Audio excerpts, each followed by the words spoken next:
கடின உழைப்பை விரும்பும் பலர் செய்யும் 2 விஷயங்கள். ஒன்று, அவர்கள் நள்ளிரவுக்கு மேல் வேலை செய்வார்கள், ராக்கோகைகள்.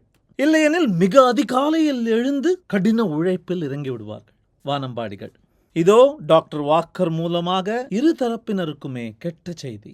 இந்த தூக்க சுழற்சிக்கான வரைபடத்தை நோக்கினால் NREM தூக்கம் முன்னிரவில் நடக்கிறது, REM உறக்கம் பின்னிரவில் நடக்கிறது.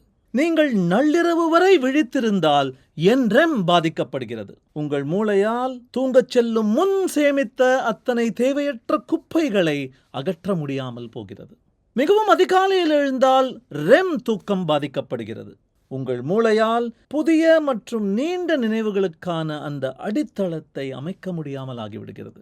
கடினமான தேர்வுக்கு கடுமையாக உழைக்கும் மாணவர்கள் விரைவிலேயே அனைத்தையும் மறந்து போய்விடுவதற்கு இதுவே கூட காரணமாக இருக்கலாம்.